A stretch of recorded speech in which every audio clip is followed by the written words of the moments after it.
Hello, everybody. This is Marty, and I'm going to continue here. I'm so excited to see everybody. As Borislava said, we originally tried to do this in March, right as the pandemic was hitting us. And so we were the first wave of events that were canceled. And luckily, we're now mastering our skills in this virtual environment.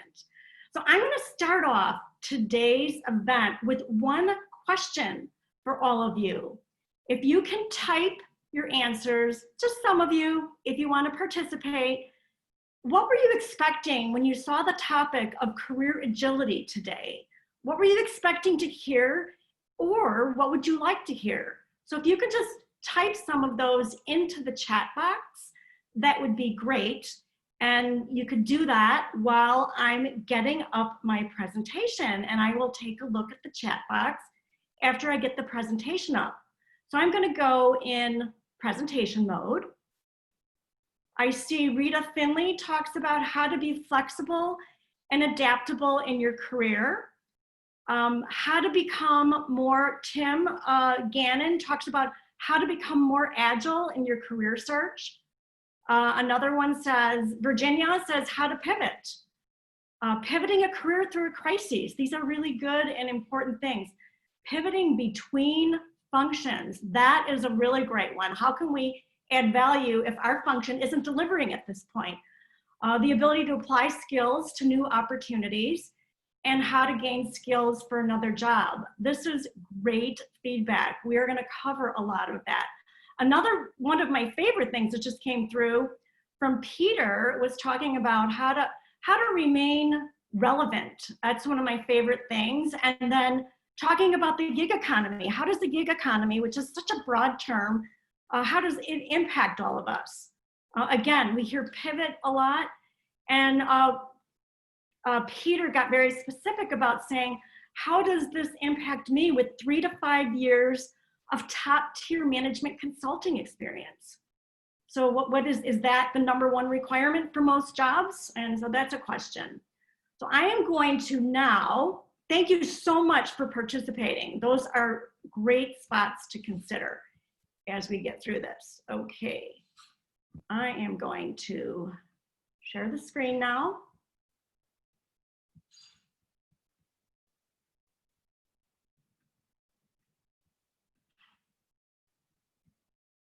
Let's try this again. I'm going to share the screen.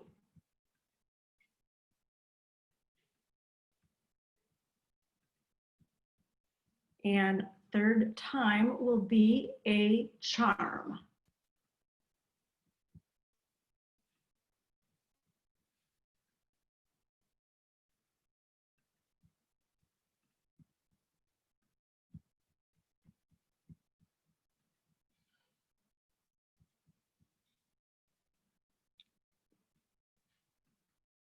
There we go. Now we're there. 4th time's the charm. Okay, this is where we start. A lot of people ask me how I got involved with agility. Why is this so important to me? And why have I been researching it for 8 years? Well, it happened a very long time ago when I was about 13 years old. There were 2 events that happened. One happened when I was 13. I was totally immobilized at the age of 13, physically. And I'll show you what that looked like. I wore a full body brace for scoliosis, curvature of the spine. And I wore this not just for a month, not just for 3 months, not just for a year, but for 3 years, 3.5 years, 1,277 days. So when a lot of other students were getting to school and going to dances and football games and doing sports themselves, even swimming, I was constricted. This was the curvature that I had that you see off to the right. That was about, how severe it was. It was a very important thing. And lucky for me, my spine did straighten out a little bit during those years. But I will tell you, I felt stuck during this time period. I didn't know what to do. I was 13 and 14 years old. What does a young girl do? Already self-conscious. But I figured out something. quite early in my life that I had control of one thing, and that was my mental mobility, my mental agility. No one could take that away from me. So I decided, since I can't do all the sports and I can't go to the dances, or I didn't want to go to the dances with that brace on, I decided to just study really hard, make some good friends, and get good grades so that I would have my pick of colleges when I graduated. And that, I'll have to say, that plan really worked. So when you're stuck, there's always an out if you can reframe your situation and take what's best out of it. And that summarizes the very first principle that we're talking about today. We're going to talk about 3 principles. This one is adapt or get left behind. Earlier, I called it adapt or die, but that seemed a little bit insensitive during the time of COVID. So this got changed. So Darwin had to be put off to the side. And this is adapt or get left behind, that if one doesn't adapt, if I didn't adapt when I was 14 years old, I wouldn't have been able to accomplish what I did in the years of high school. I'm going to cover 3 agility moves today. Adapt or get left behind, which I still just mentioned. Viewing your career as a series of projects. Activate the feedback squad. Plus, I have a bonus move if we have time. We have some guests today for speaking, and I don't want to shortchange that at all. I mentioned 2 events. One was when I was 13. Another one was about 8 years ago, 7 years ago. Flying at 30,000 feet. I had attended an event in San Francisco of global marketers, and we had applied principles, agile principles, to the marketing profession. Up till that point, it had only been used in the software development process. And we thought, why don't we create a sprint zero of our own, and we will create an agile manifesto for the marketing profession. And that's what we did. And on the way home on the plane, I got really excited thinking, agility can be applied to so many things, including the management of one's own career. I did a bunch of research. I found out about our human behavior, that we all fall on a scale between steadfast and agile, between stagnation and growth. And when I take a poll in an audience and people raise their hands and say, how do you see yourself? The vast majority of them want to be agile, and they might admit to being in the middle of this graph, but agility is definitely seen as an asset these days. So I also did survey research to do this, to come up with some of this data. And what is career agility? There was no definition 8 years ago. I went online, I couldn't find anything. Lots of stuff about agility or agile careers, those who do agile when they're doing software development or managing doing Scrum and managing the teams. So I created this definition. An agile career is a self-reflective, incremental career path guided by response to change, evolving job roles, and designed to optimize creativity, growth, and happiness. And I'm happy to say that if you type in the 2 words, career agility, on your browser, you will get to this definition on the #1 result on Google today. That's the power of putting content out there and just being consistent with it. And I have LinkedIn to thank for that, because they link to LinkedIn, not my own website. And this is the model that I created as a result of the research. Looks kind of complicated, but it's an 8 on its side, and it starts at the left when we're trying to figure out what we're going to do, whether we're in school or some kind of training. We research, we figure out our strengths, our likes, our dislikes. We create a career hypothesis, or we create a career change. And then you get to the center of that, which is that big orange star, where you start your career or you move into something. This could be mid-career, or this could be at the beginning. And when you go around the circle, around the large circle, you navigate through some of the different principles that I've outlined that really smart people do to remain relevant in their careers. Things like maintaining a project mindset, A/B testing your career, giving yourself permission to say, you know what, I'm not really happy with what I'm doing. Why don't I parallel this with a freelance job, figure out if I like this better, or why don't I take some coursework and see if I like data analytics better than marketing strategy. And then there's an aspect of creating an idea zone where you keep all of your ideas, activating the feedback squad, where you're looking for mentors and coaches and feedback from peers, parallel pursuits on the side. And one of the most robust chapters in my book is the optimization of the career brand. There's 50 pages on that one. I spent 20 years in branding and knew so much about it from the corporate perspective. I applied it to the personal branding. And then you go around with the smaller side of the 8, which is responding to change. You have to understand economic, financial, pandemic, whatever is going on, that affects you in your role. So you need to be continually analyzing this and saying to yourself, how does this affect my job? And what should I be doing to remain relevant? And then you start the whole thing over again. Couple agile concepts very quickly here. I created this one graph on the left, which is talking about learn by doing. It's like A/B testing, do it. People say that you gain, Tina Seelig from the D School, the design school in San Francisco says that you gain your passions through your experiences first and not the other way around. So you learn by doing. I put a high density learning quotient in here because that's what we're all doing right now. We're getting better at these meetings and we're having to be extremely flexible. And then the piece on the right was inspired by Eric Ries from the lean product development area, where he talked about develop, measure, and learn. And I talk about experiment, measure, and learn. We can be experimenting all the time, figuring out what we've learned from that test and then repeating that cycle. So these are iterations versus big moves.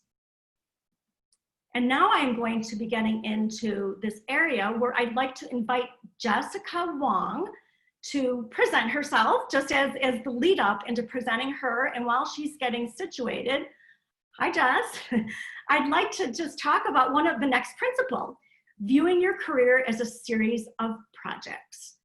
And what I'd like to show in this particular diagram is that the traditional state of work is we start and we're really excited and then we grow and then we master it and it's fun. And then we get bored and we decline and we get disengaged.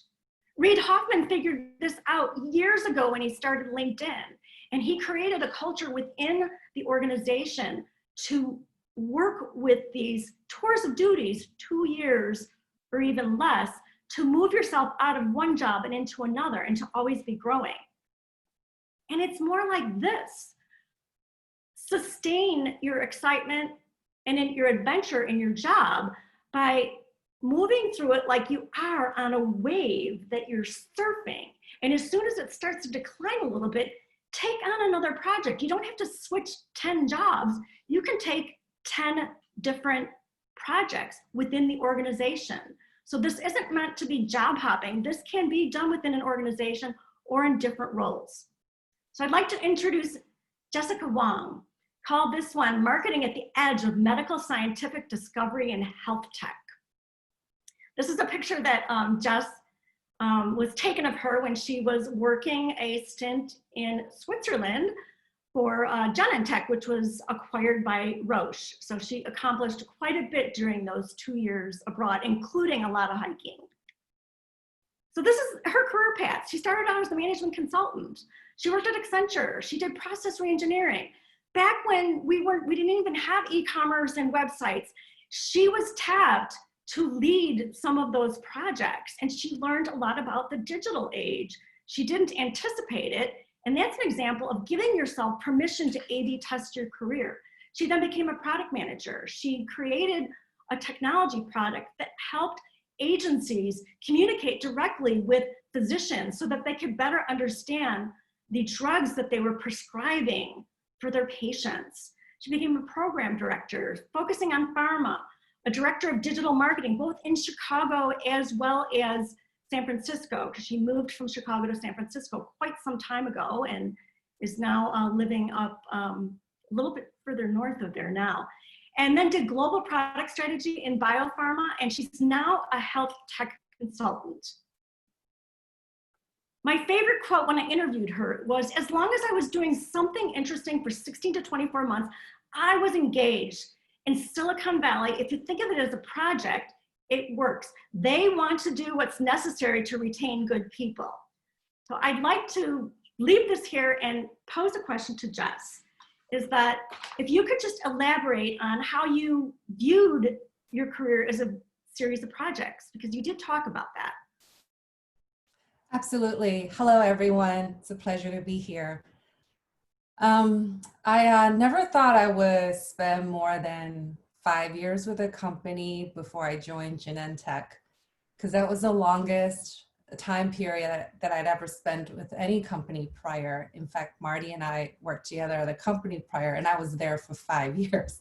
And I thought that's my cap, 2 to 5 years.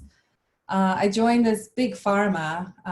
Luckily, they had a great, innovative biotech historical background. And in having joined them, coming from the digital marketing side, it was exciting to help them set up something new. So that's what drew me to a traditional industry, bringing something new to them. And I was there about, every year and a half, they would sit down with you. Honestly, if you're a good employee, generally, they very much believed in talking with you about what are you interested in, what do you like to do? And some of us who were brought into that discussion might be like, "Ooh, I don't know, what do you think I should do?" I very much was that person who said, "Well, I think I could be interested in this or that." I guess I wasn't shy about it. So I took advantage of these discussions, talked about my desire to grow as a manager, grow as a coach, in addition to growing disease area knowledge, as well as eventually I said my dream would be to work internationally.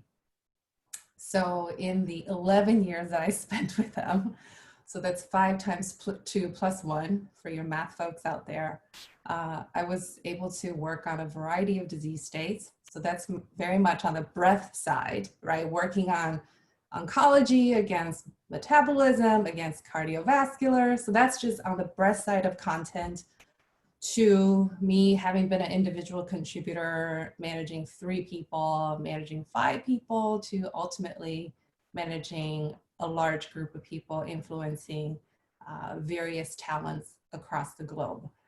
And it was at that point when I said, wow, I've done a lot here. Now what's next for me? So here I am.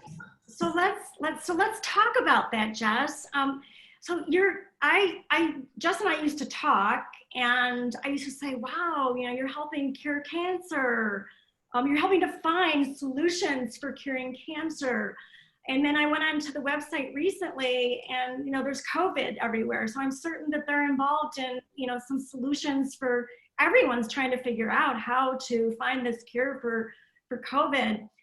So you had this great experience, international experience, great colleagues, working with scientists and really smart people. And so why did you choose then to become a consultant? Talk to us about that, because some people that are sitting right now on this webinar are thinking of this very thing. Mm-hmm. It's a great question, and probably requires you to have a seedling of this idea of wanting to work for yourself at some point in your life.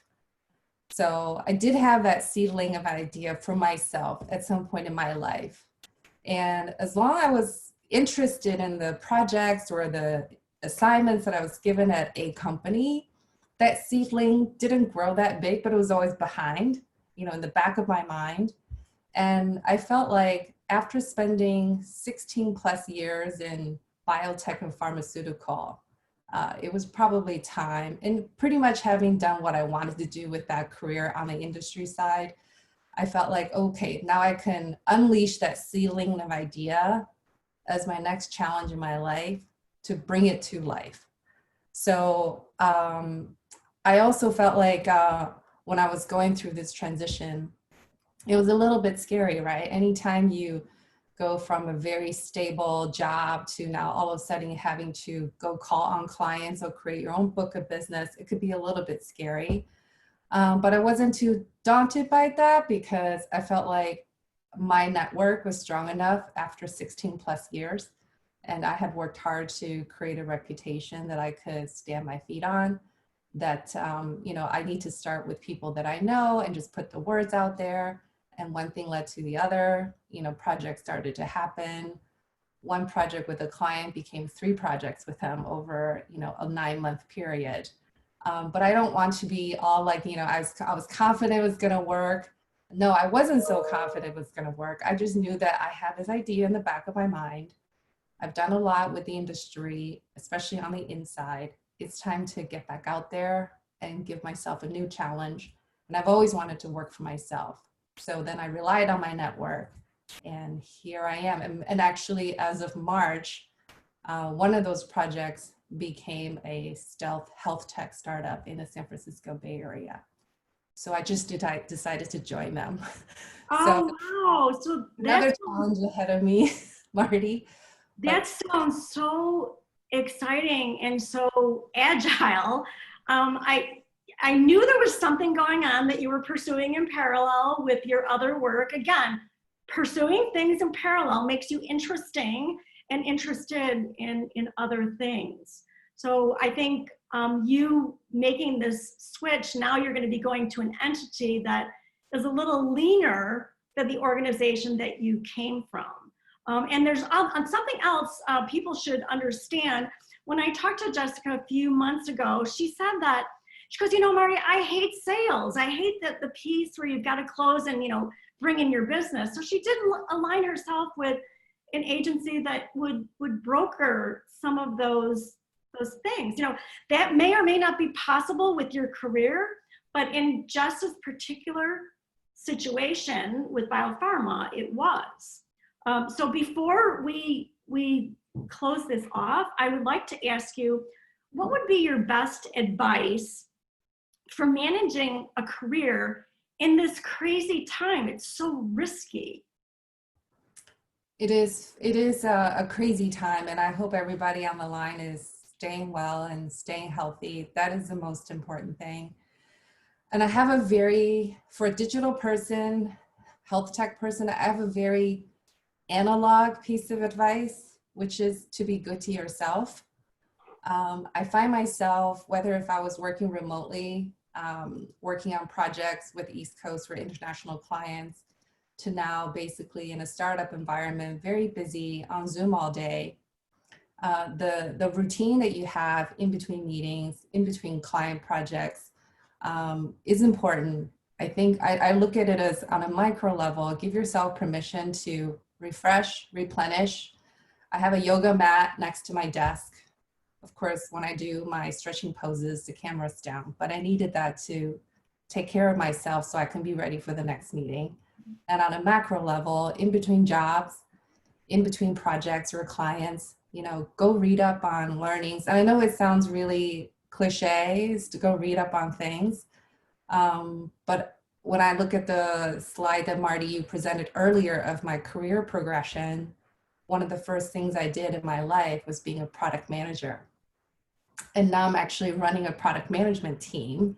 And you know what? I got to get brushed up on Scrum and sprint cycles all over again, because how it's done today is very differently 10 years ago or 16 years ago. So you never know what knowledge you can learn that could apply for the next job. And so Jess, I would love to leave a minute or two to, does anyone, I'll have to tell Denise and Borislava here that when I'm in presentation mode, I can't see the comment section. I could only see it at the beginning. So in presentation mode, if there's something that comes in or even whatever, if anyone has a question for Jessica right now, they could raise their hand or actually put it in the comment section. And I'm asking Borislava or Denise to look at the comment section and see if there's a specific question. There may not be, and there doesn't have to be, but if there is, I'd like to address that.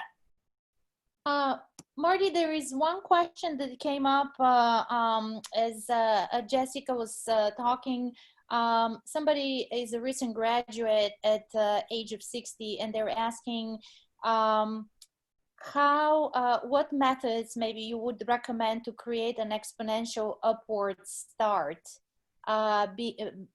considering that career start is a little bit at the later age.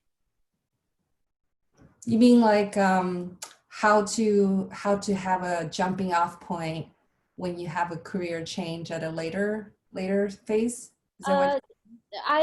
Yes, that's how I read Yeah. it. It's basically the growth. You want a faster growth just because you're starting out a little later. How can you actually accelerate that growth to sort of upwards even? You know, Jessica, I could also answer that too, because I have a lot of experience with that whole topic. So have at it if you've got something. Okay. I do think of myself someone who is later in my career at this point. And joining a startup in my late 40s was not what I thought I would be doing 2 years ago. And I think for me, the jumping off point is very much me saying yes. I think there is actually opportunities out there that we're afraid to say yes to because it doesn't look traditional or it doesn't look comfortable, or I don't think I qualify, or I think I'm competing against groups of people that have better skills or more advanced skills. And what I would encourage you to do is to seek things out that may not be so much aligned to exactly what you're studying or your background. If something interests you, to just seek it out and then use your network to see if you can get some practice on it. And then along the way, if opportunities do come to you, if they don't look perfect, it is okay as long as it interests you and you think you can learn and grow and build something from it. So that would be my whole mantra. It's probably more aligned to just embrace ambiguity. Just embrace it, because it's through embracing ambiguity that's how you learn how to navigate ambiguity. So even though we're in our 40s, 50s, or 60s, we're still very young, I would say. There's plenty of time to embrace it. And COVID has pushed us into this embrace ambiguity phase with a sledgehammer to the front of our head. So it's no time like no other. I would say just embrace it. Yeah, and I just would add to that, it's what Jessica said was using your network. I would say take a really long, hard look at your LinkedIn network and start having conversations with a lot of people. I'm talking like 100 people. I created a 100 rejections challenge for myself this year. Part of that is having conversations with people, and just so that you can go forward, open up conversations, and be able to uncover those opportunities. But on that, we're going to have to open. Jess will be going off, and Ram will be coming on. Thanks, everyone. Thanks, Jessica. I really enjoyed having you.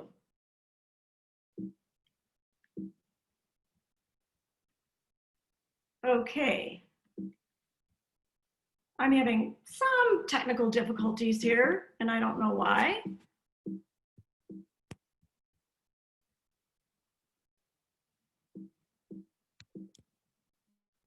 Well, I'm just going to go on because it's not, Ram, if you can come on.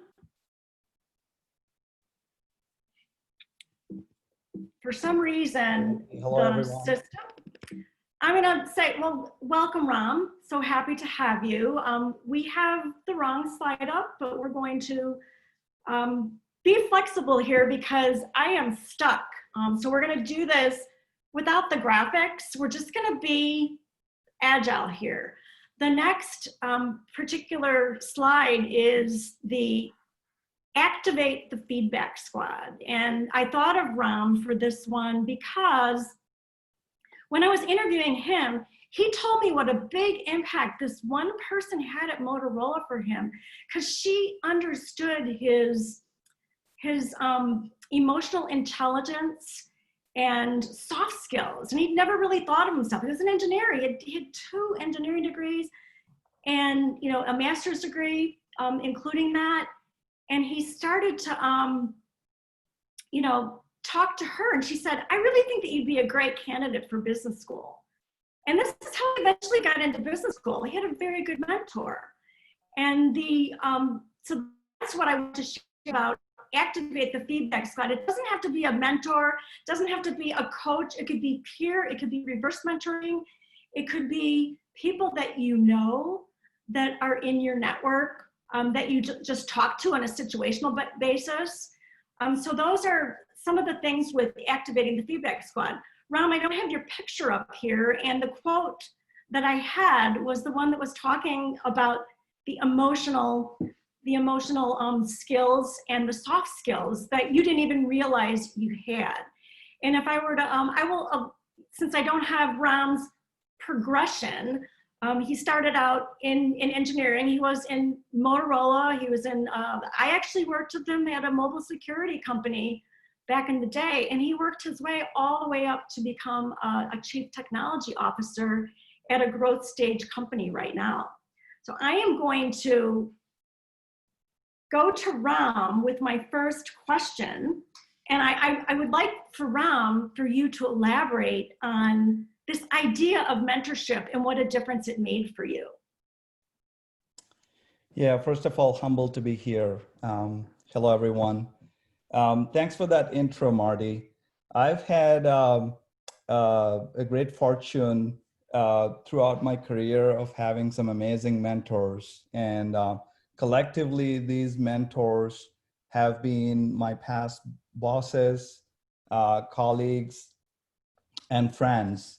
And in addition, I have also been a part of networking groups in Chicago that have immensely helped grow my network and also to help expand my skills. But to your point, when I look back in my career, my first boss at Motorola, she was an MIT grad, and she herself never went to business school, but in our one-on-ones, she would always point out things that I did not pay attention to, and how I was really good at working with people, and how I could develop skills that could help me go beyond being an individual contributor as a developer. And I think that was a pivoting moment in my career when I went back to business school based on her recommendation. Okay, so so we know that mentorship, getting coaching, we don't have to wait for a mentor. One of the things that I do when I'm presenting is people always expect for someone just to pluck you out of obscurity and say, wow, you'd be a really good person for me to spend some time with. And the reality is that doesn't happen. It takes a little bit of effort. Ram happened to have a boss who took an interest in him. That may or may not happen, but it's incumbent upon us to reach out and ask for that kind of help. And even if you don't get that perfect mentor that's 10 to 15 years older, you can get situational mentorships. You can get reverse mentorships with people that are younger than you that happen to know something that you don't know. Ram, the next question is, tell me about a time when you really felt like you stumbled into your sense of purpose in your career that you have right now. How did you just know that it was the right thing? To be honest, I feel like my sense of purpose has evolved over the years, and I feel like it's a work in progress. But along my career, based on my self-introspection and based on my conversations with mentors and friends, I kind of settled on two things. I'm a technologist at heart. I really like building stuff, building products, and that's the reason why I started my career as a developer. But along the way, as I shared my story with my first boss, I also enjoy working with people and being a people leader. So I started looking for a career that that would give me sort of the best of both worlds, and settled on a career path, being a development manager, and that allows me to work with high performing teams and build high performing products, and I really enjoy working at the intersection of those two passions that I have discovered over the course of my career path. So notice, everyone, what Ram said. He said high performing teams and high performance products. And so that's a mantra for him. It's a vision. And he mentioned that to me when I interviewed him several months ago. And when you crystallize something like that at a certain juncture of your career, it becomes your value. I might talk about creativity, growth, and happiness as really core values. And Ram's talking about high performing teams, and high performing products. So it makes sense. Ram, do you have any advice for people for managing their career right now in disruption? You took on the new role as CTO right before the pandemic. It has to have just driven you crazy that you did this, but it happened. You're absolutely right. So I took this job as the CTO of Davisware and started on the January 2nd of 2020. And I went in with plan A. Very soon turned out to be a plan B for a technology revamp plan. I'm at plan D now. So speaking of agility, you kind of have to adapt, being in a smaller company, how to turn around the technology plans that you have in mind.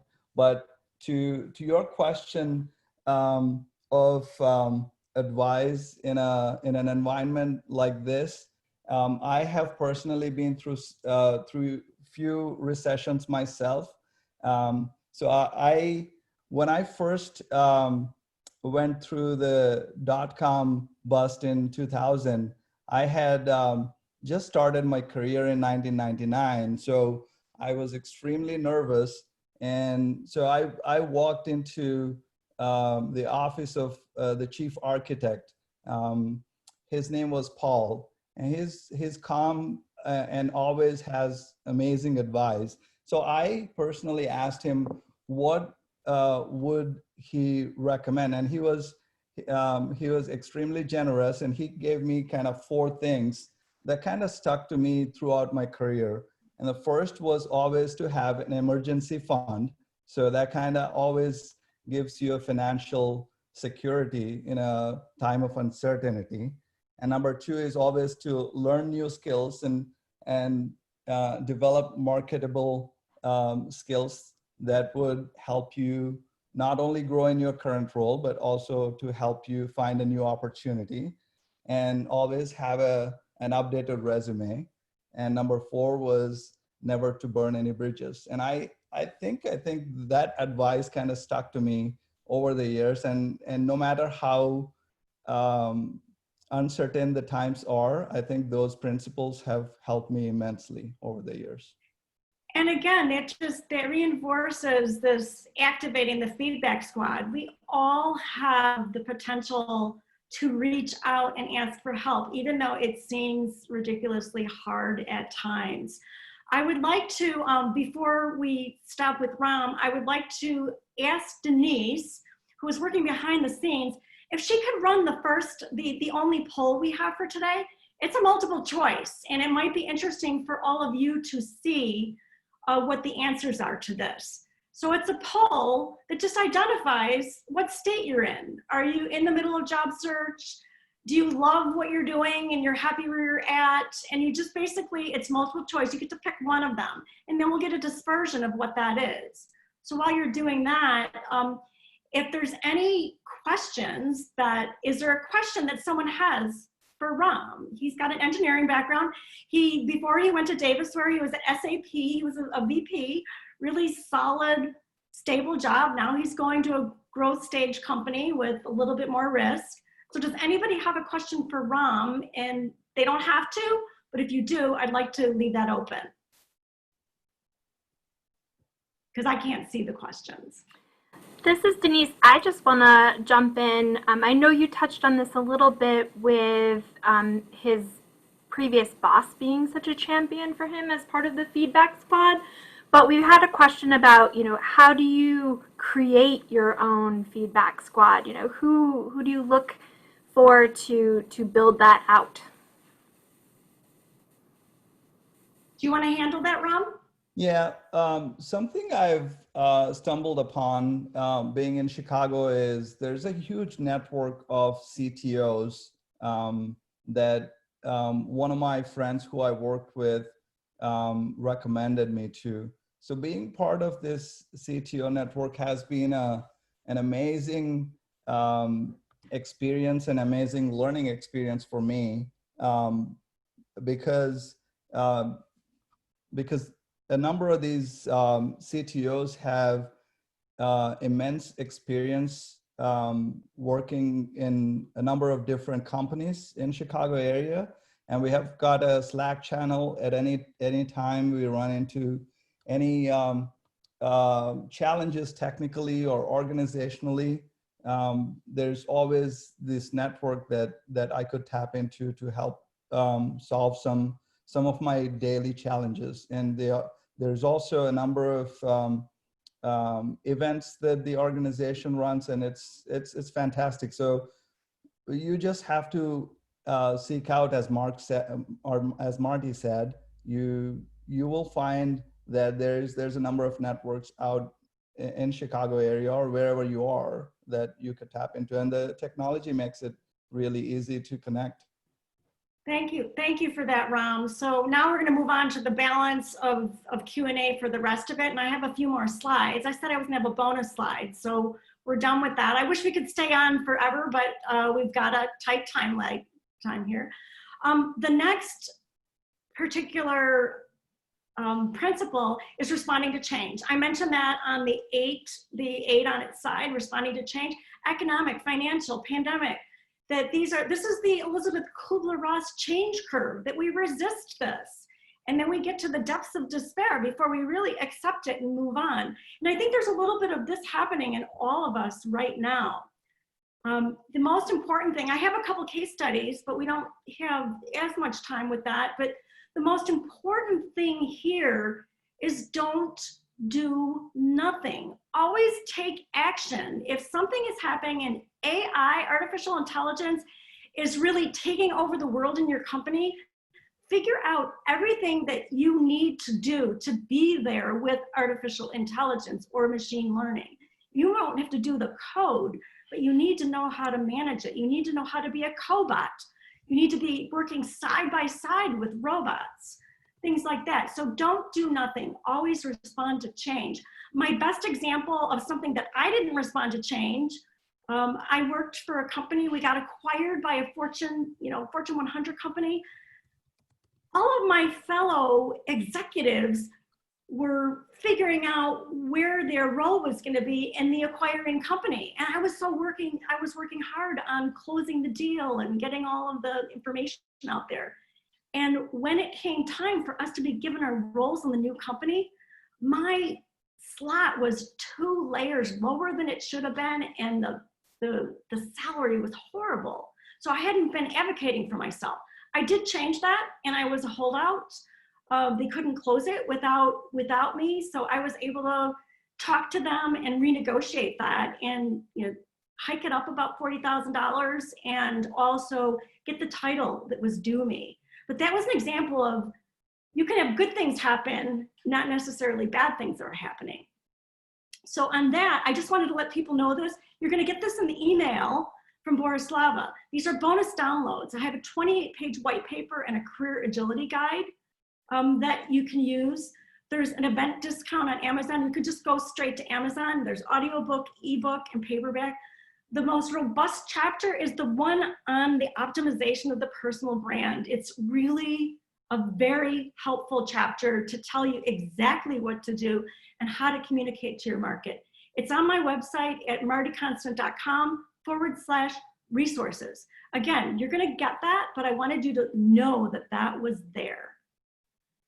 To summarize, our 4 agility moves are adapt or get left behind, view your career as a series of projects, as we did with Jess, activate the feedback squad, as we did with Ram, and when change is happening, don't do nothing.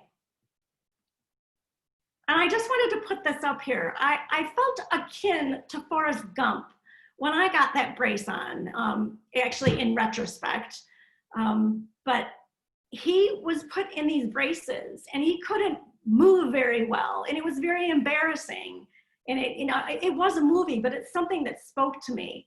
But do you remember what he did when he was being chased by those bullies? You don't have to answer, I'm gonna show you the slide. He ran right out of those braces with movement. He was looking ahead and he ran the country.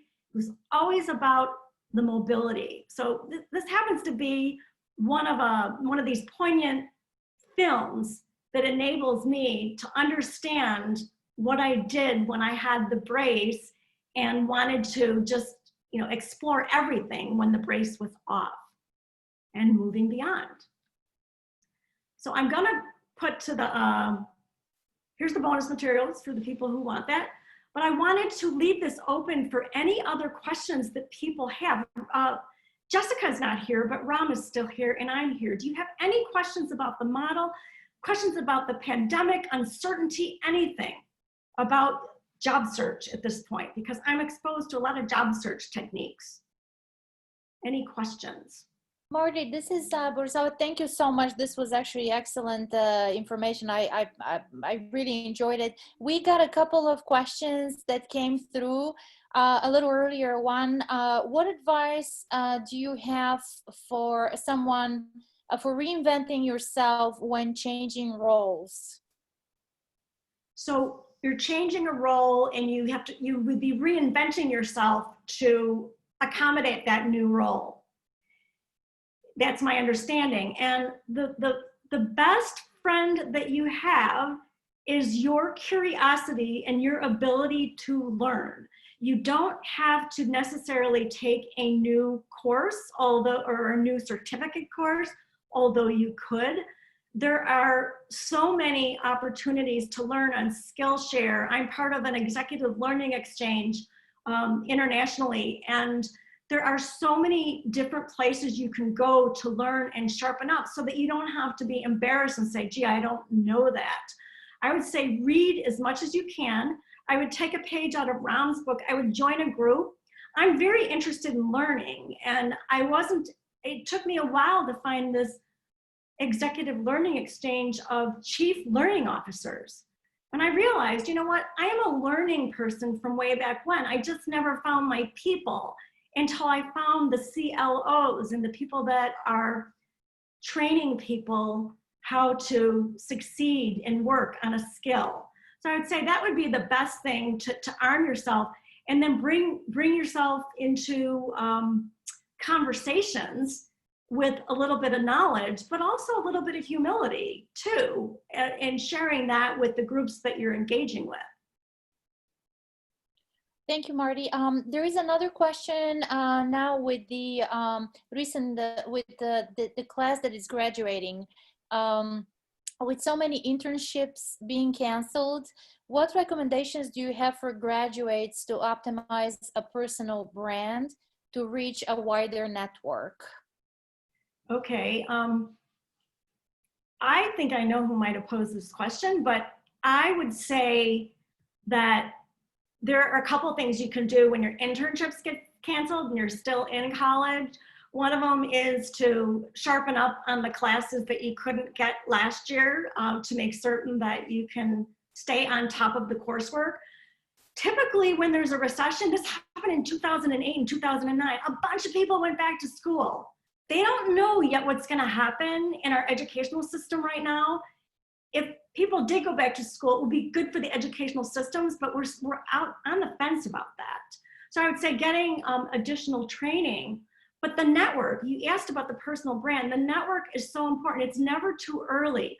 When I was in business school at the University of Chicago, we never talked about personal brand, and we certainly never talked about coaches.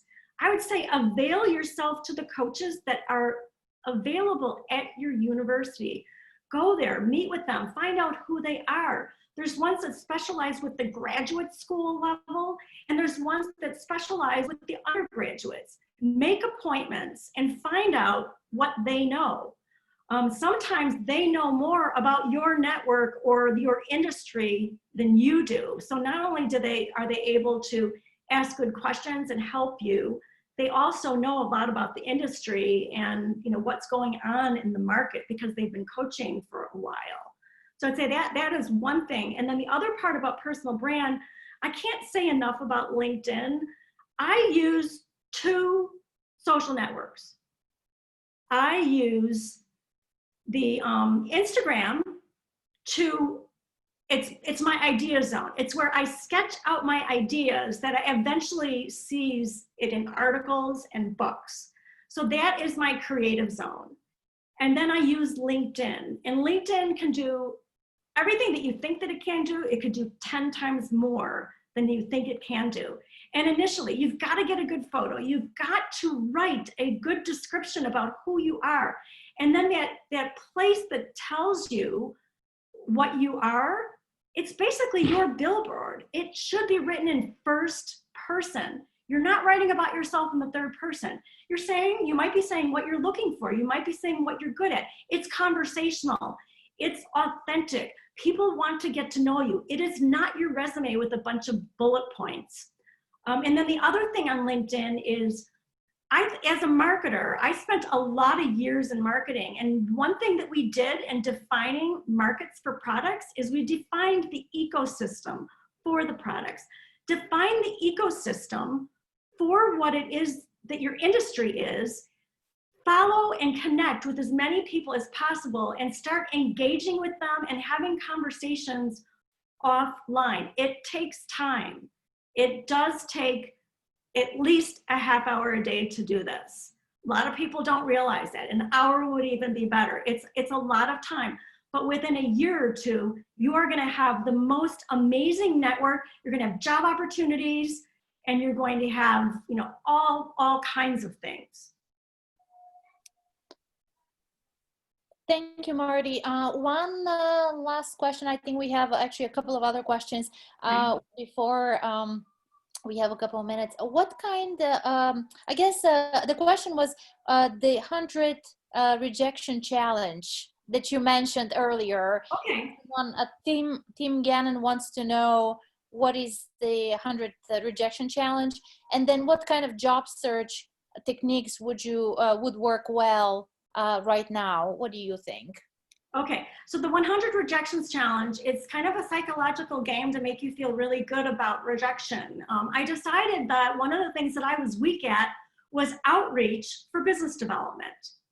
And there were also things like getting opportunities for being covered in the press.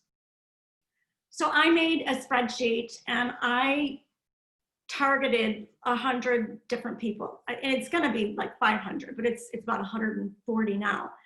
And I create what I see are opportunities.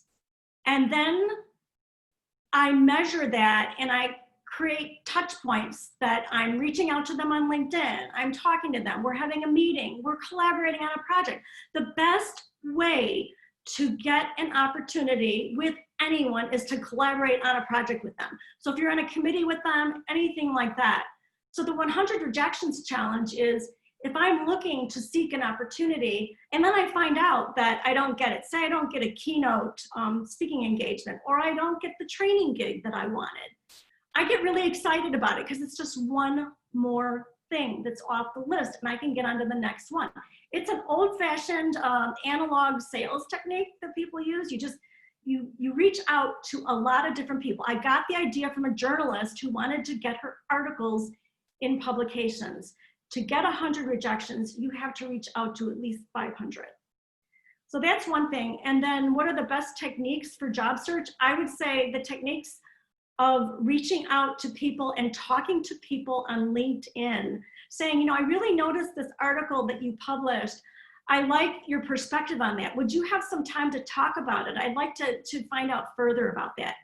They're not thinking that you're going to talk about a job opportunity, but you're going to be able to be interested in what they're doing. And then you're also going to be interesting to them. The only way to build the network of people that really get what you do and be able to refer you is to know them better. So that Thank you, Marty. This seems to be, we're actually almost out of time, and I very much appreciate, all the information that you shared. Thank you very much, and thank you all for joining us today. Thank you all for spending time with us. Really appreciate it.